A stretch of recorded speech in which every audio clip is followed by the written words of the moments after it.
विद्यार्थी मित्रों, आज थी आपने शुरुआत करी है धोरण 9 गणित चैप्टर 1 संख्या पद्धति। सौप्रथम संख्या पद्धति में आपने अलग अलग प्रकार अलग अलग समूहनी संख्याओं ख्याल मेळवीशुं, जेमां सौथी पहेलुं छे प्राकृतिक संख्या। विद्यार्थी मित्रों, प्राकृतिक संख्या एटले नेचरल नंबर कहेवाय। एने संकेत में कैपिटल एन वडे दर्शावाय।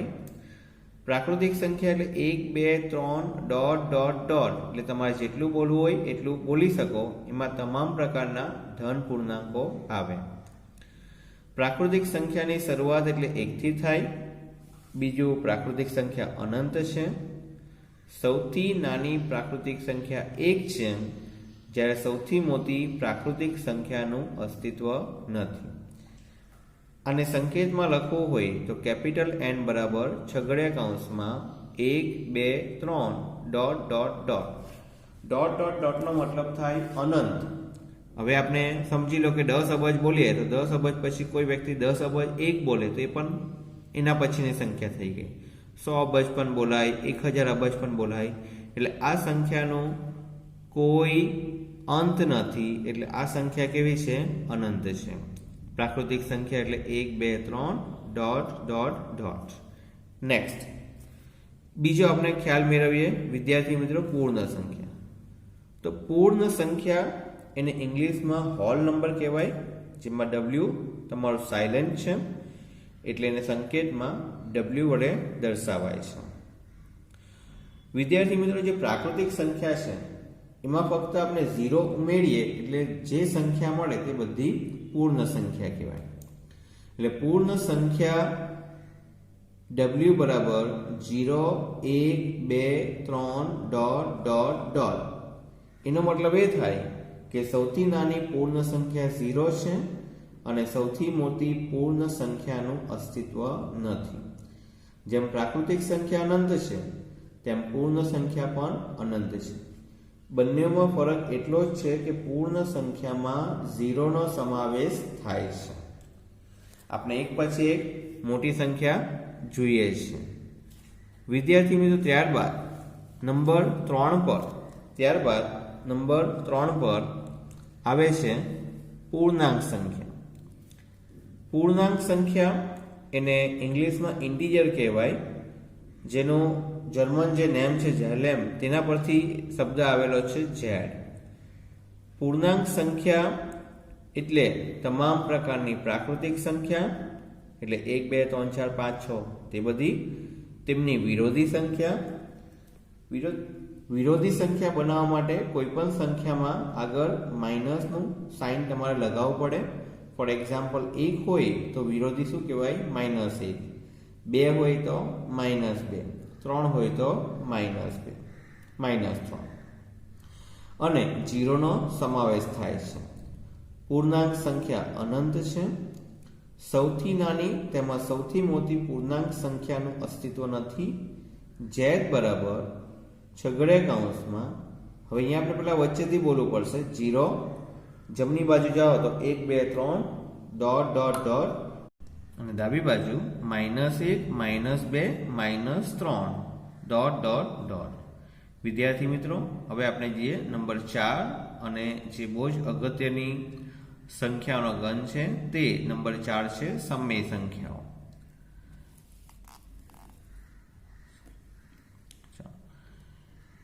सममेय संख्या ने संकेत में क्यू वडे दर्शावाय छे। क्यू एटले कोशन नंबर अने बीजा रीते एने रेशनल नंबर पण कहेवाय छे।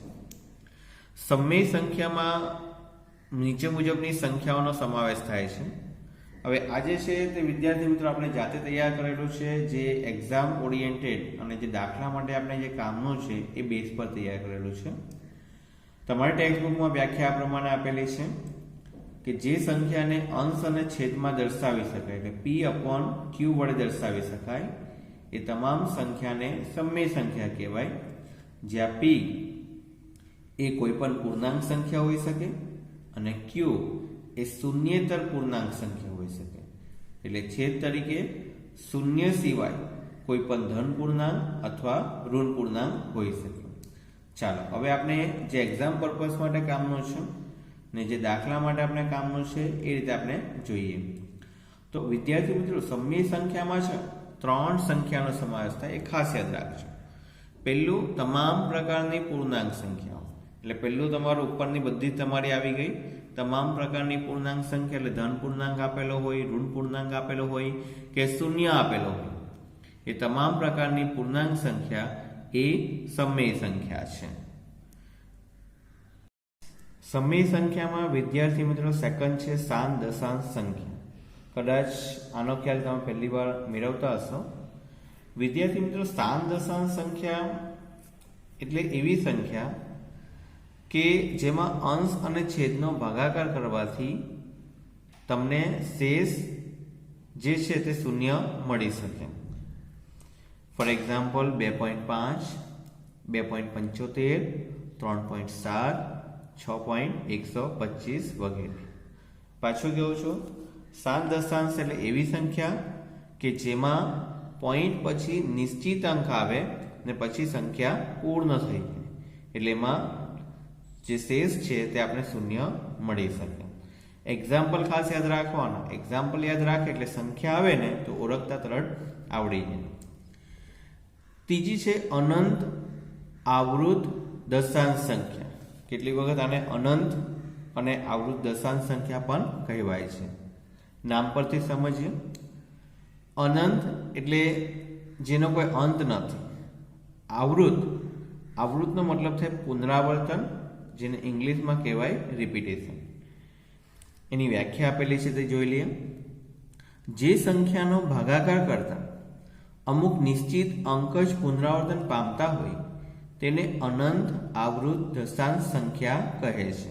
એટલે આમાં શું થશે કે તમે જ્યારે ભાગાકાર કરો તો તમને શેષ તરીકે શૂન્ય ન મળશે. તમે ભાગાકાર કરો તો કર્યા જ કરો તો પણ એ સંખ્યાનો અંત નથી આવતો.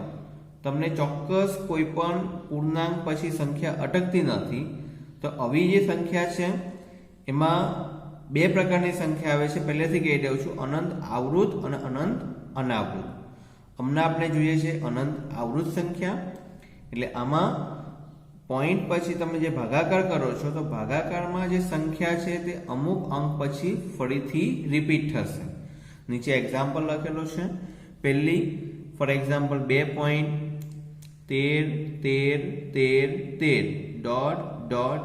એનો મતલબ ગમે એટલી વાર તમે ભાગાકાર કરો તો 13 જ આવશે.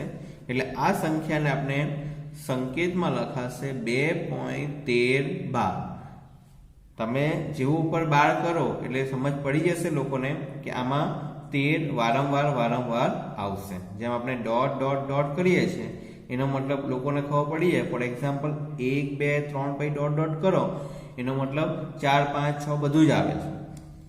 તેમ અહીંયા તમે જેવું 12 કરશો એટલે સમજ પડી જશે કે આ અનંત આવૃત સંખ્યા છે. અહીંયા આવૃતમાં રિપીટેશનમાં 1 અને 3 છે.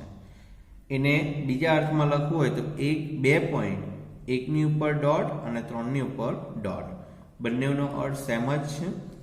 બીજી જો 5.178 તો અહીંયા 5.178 બાર અથવા 5.1.7.8. આનો મતલબ શું થયો કે અહીંયા રિપીટેશનમાં કઈ સંખ્યા છે? 178. ગમે એટલી વાર રિપીટેશન કરો, તમારી આખી નોટબુક બી ભરાઈ જશે ને તો પણ આની આ જ રહેશે. જો ત્રીજું એક ડાયરેક્ટ એક્ઝામ્પલ કરતા પ્રેક્ટિકલ એક્ઝામ્પલ આપ્યું છે 10/3. તો ચાલો આપણે પહેલા 10/3 કરીને જોઈએ. ચાલો 10/3 કરીએ તો પહેલા ભાગ કેટલા વડે ચાલશે? 3 વડે. તો 3 × 9. કેટલો શેષ બચશે? 1. હવે ઉપર તમને બીજી કોઈ સંખ્યા નથી એટલે ઉપર પોઈન્ટ મૂકો અને નીચે 0 ઉતારો એટલે 10 થઈ ગયા. ચાલો 3 × 9 1. હવે એકવાર પોઈન્ટ મૂકો એટલે 1 0 તમને એમ જ બોનસમાં મળતું જ હોય છે. ચાલો તો 10. ચાલો 3 × 9 પાછું 1 0 3 × 9. દેટ મીન્સ કે તમે જેટલી પણ વાર ભાગાકાર કરો છો તમને ઉપર તમને કેટલા ભાગફળ તરીકે કેટલા મળશે 3 એટલે આ 10 ભાગ્યા 3 ને 3.333 ડોટ ડોટ ડોટ બોલો અહીંયા અંક કયો રિપીટ થાય છે 3 એટલે 3.312 અથવા 3.3 ડેશ ડોટ વડે દર્શાવાશે। વિદ્યાર્થી મિત્રો પાછો એકવાર કહું છું સમય સંખ્યા જે બહુ જ અગત્યનું છે ચેપ્ટરમાંના ઘણા બધા દાખલાઓ પણ છે। સમય સંખ્યા એટલે p/q વડે દર્શાવાય જ્યાં p કોઈ પણ પૂર્ણાંક હોઈ શકે q તરીકે શૂન્ય સિવાય કોઈ પણ પૂર્ણાંક હોઈ શકે। આપની સરળતા ખાતર સમય સંખ્યાના 3 ભાગ છે। પહેલું પૂર્ણાંક સંખ્યા 0 1 2 3 -1 -2 -3 વગેરે। બીજું શાંત દશાંશ સંખ્યા એવી સંખ્યા જેમાં ભાગાકાર પછી અમુક નિશ્ચિત પોઈન્ટ પછી અમુક નિશ્ચિત અંક જ મળે એટલે અમુક નિશ્ચિત અંક પછી શાંત થઈ જતી હોય 2.5 2.75 વગેરે। ને ત્રીજું અનંત આવૃત દશાંશ સંખ્યા જેમાં ભાગાકાર કરવા પછી કોઈ નિશ્ચિત અંક મળતા નથી પરંતુ એ અનંત તરફ જાય છે પરંતુ એમાં અમુક અંકો પછી એ જ અંક પાછા પુનરાવર્તન પામે છે એટલે એને કહેવાય અનંત આવૃત દશાંશ સંખ્યા। ચાલો હવે આપણે નેક્સ્ટ ટોપિક પર આગળ વધીએ, નેક્સ્ટ સંખ્યા પર આગળ વધીએ। નેક્સ્ટ આપણે ખ્યાલ મેળવવાનો છે નંબર 6, નંબર 5 આપણે પછી કરાવીએ। નંબર 6 અસમય સંખ્યા। વિદ્યાર્થી મિત્રો અસમય સંખ્યાની પોતાની કોઈ પર્ટિક્યુલર ડેફિનેશન એટલે વ્યાખ્યા નથી। એને શોર્ટમાં કહીએ તો જે સંખ્યા સમય નથી એવી તમામ પ્રકારની સંખ્યાને અસમય કહેવાય। હવે આપણે જેમ સમય સંખ્યામાં 3 ભાગ પાડેલા તેમ અસમય સંખ્યામાં પણ સરળતા ખાતર 3 ભાગ પાડીએ છીએ એટલે સરળતાથી આપણે એને ઓળખી શકીએ। પહેલું પાઈ। પાઈ આપણે વર્ષોથી ભણીએ છીએ। પાઈ જે છે તે તમારી અસમય સંખ્યા છે। પાઈનું મૂલ્ય આપણે બધાને ખબર છે 22/7 થાય। બીજું વર્ગમૂળ કે ઘનમૂળમાં દર્શાવેલી સંખ્યા જેનો વર્ગમૂળ કે ઘનમૂળ શક્ય ન હોય। આમાં ખાસ યાદ રાખજો સંખ્યા ઓલરેડી વર્ગમૂળ ઘનમૂળ પંચમૂળ સહસ્તમૂળ કોઈમાં પણ દર્શાવેલી હશે જ અને એનું વર્ગમૂળ કે ઘનમૂળ શક્ય ન હોય એવી તમામ પ્રકારની સંખ્યા। ત્રીજું અનંત અનાવૃત દશાંશ સંખ્યા। વિદ્યાર્થી મિત્રો આપણે ખ્યાલ મેળવો છે અનંત આવૃત દશાંશ સંખ્યા જેમાં ભાગાકાર કરીએ તો કોઈ નિશ્ચિત પૂર્ણાંક કોઈ નિશ્ચિત ભાગફળ મળતું નથી એ તમારું ચાલ્યા જ કરે છે ભાગાકાર। પણ અનંત આવૃતમાં કેવું હતું કે અમુક અંકો રિપીટેશન થતા હતા। ફોર એક્ઝામ્પલ 0.13 તો 13 13 13 0.145 તો 145 145 145। પરંતુ જ્યારે ભાગાકાર અનંત તરફ જાય પણ તે અનાવૃત હોય, અનાવૃતનો મતલબ થાય કોઈ ચોક્કસ અંક પુનરાવર્તન પામતા ન હોય, ગમે તે અંક આવે તો એ સંખ્યાને અનંત અનાવૃત દશાંશ સંખ્યા કહેવાય છે। ફોર એક્ઝામ્પલ એની આપણે વ્યાખ્યા પણ છે તે એકવાર જોઈ લઈએ તો સંખ્યાનો ભાગાકાર કરવાથી જો નિશ્ચિત અંક પુનરાવર્તન પામતા ન હોય તો તેને અનંત અનાવૃત દશાંશ સંખ્યા કહે છે। ફોર એક્ઝામ્પલ 0.149875326 તમારે જે બોલવું હોય તો બોલ્યા કરવાનું, કોઈ રિપીટેશન નથી આવવાનું। આ બીજું જે એક્ઝામ્પલ લખ્યું છે તો એકદમ સ્ટાન્ડર્ડ એક્ઝામ્પલ છે 0.01 001 001 4 ટાઈમ્સ 01। આ એક્ઝામ્પલ છે ને બહુ સ્ટાન્ડર્ડ છે। ફોર એક્ઝામ્પલ બીજું બોલું કે 0.5 05 005 005 0.15 015 0015 0015 એટલે કોઈ પણ સંખ્યા તમે લઈ લો પછી એમાં એક વાર 0 લખો પાછી સંખ્યા લખો, 2 વાર 0 લખો પાછી સંખ્યા લખો, 3 વાર 0 લખો પાછી સંખ્યા લખો અને ડોટ ડોટ કર્યા કરો એ તમારી મળશે અનંત અનાવૃત દશાંશ સંખ્યા।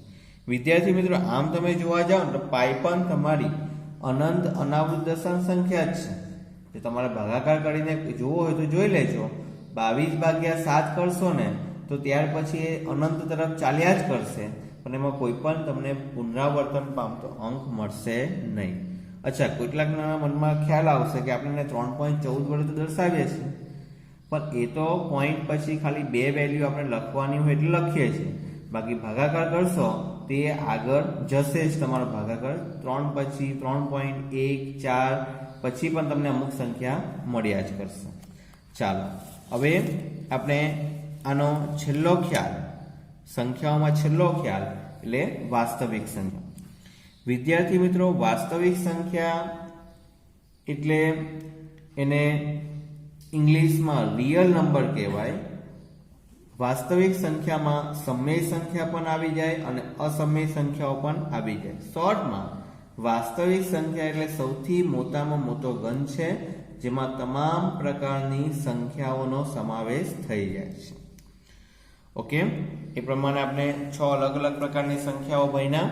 પહેલી ભણ્યા પ્રાકૃતિક સંખ્યા 1 2 3 4, બીજી ભણ્યા પૂર્ણ સંખ્યા 0 1 2 3 4, ત્રીજું ભણ્યા પૂર્ણાંક સંખ્યા 0 1 2 3, આ બાજુ -1 -2 -3.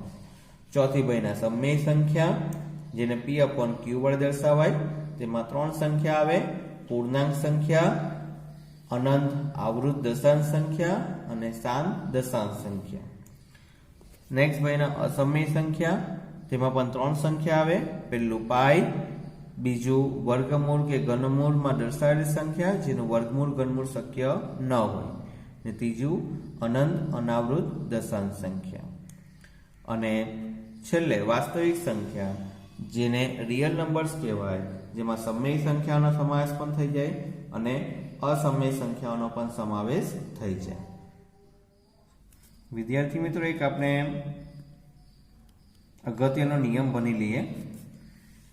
કેટલીક વખત એક્ઝામમાં પ્રશ્ન પૂછે છે કે ભાઈ પ્રાકૃતિક સંખ્યા સમય સંખ્યા કહેવાય, સમય સંખ્યા છે તે વાસ્તવિક સંખ્યા કહેવાય. હવે તે વખતે થોડું વધારે ડિટેલમાં વિચારવું એના કરતાં એક આપણે સિમ્પલ નિયમ બનાવેલો છે.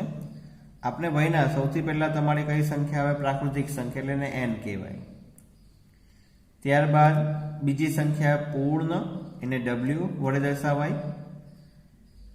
ત્યારબાદ નેક્સ્ટ આપણી આવે પૂર્ણાંક સંખ્યા, જેને z વડે દર્શાવાય. ત્યારબાદ આવે આપણી સમય સંખ્યા, જેને q વડે દર્શાવાય. અને ત્યારબાદ આપણી આવે વાસ્તવિક સંખ્યા, એને r વડે દર્શાવાય. વિદ્યાર્થી મિત્રો, અસમય સંખ્યા માટે કોઈક અલગ તમારો ગણ કે નામ આપેલું નથી, એને ઇરેશનલ નંબર કહેવાય. હવે જો પહેલી n, પછી w, પછી z, પછી q, પછી r. હવે આપણે ખાલી એટલું યાદ રાખવાનું કે જો આ એરો સીધો મૂવ કરે તો એ શક્ય છે, જો રિવર્સ જવા માંગે તો શક્ય નથી. જ્યાં રોડ પર ચાલતા હોય ને હાઈવે પર, તો સીધી લાઈનમાં જ ચાલવાનું. એમાં વિરોધમાં હાઈવે પર ચાલવા જાઓ તો નહીં ચલાય, એક્સિડન્ટ થઈ જાય. તે પ્રમાણે હવે જો તમને એમ પ્રશ્ન પૂછે કે દરેક પ્રાકૃતિક સંખ્યા એ સમય સંખ્યા છે. હવે આ પ્રમાણે પ્રશ્ન પૂછે તો પ્રાકૃતિક સંખ્યા એટલે આપણું n કહેવાય, સમય સંખ્યા એટલે આપણું q કહેવાય. એટલે સીધું ચાલે છે, એટલે જવાબ શું આવશે? હા. બીજો સવાલ, દરેક પૂર્ણ સંખ્યા એ તમારી વાસ્તવિક સંખ્યા છે. ચાલો, તો પહેલા આપણે ખાલી એરો જોઈ લો ને, એરો કયા પ્રમાણે ચાલે છે. પૂર્ણ સંખ્યા એટલે w કહેવાય, વાસ્તવિક સંખ્યા એટલે r કહેવાય. એટલે w થી r તરફ તમારે જવાનું એટલે સીધું જવાનું છે, એટલે આનો જવાબ પણ શું આવશે? હા. ત્રીજો સવાલ કે ભાઈ દરેક સમય સંખ્યા એ પૂર્ણ સંખ્યા છે. ચાલો, સમય સંખ્યા એટલે આપણે કેના વડે દર્શાવે છે? q વડે, બરાબર છે ને. પૂર્ણ સંખ્યા એટલે કોના વડે દર્શાવે છે? w વડે. હવે શું કીધું? સમય સંખ્યા એ પૂર્ણ સંખ્યા, એટલે આપણે રિવર્સ જવું પડશે. એટલે બોલો, રિવર્સ જવાય નહીં, એટલે આનો જવાબ શું આવશે? ના.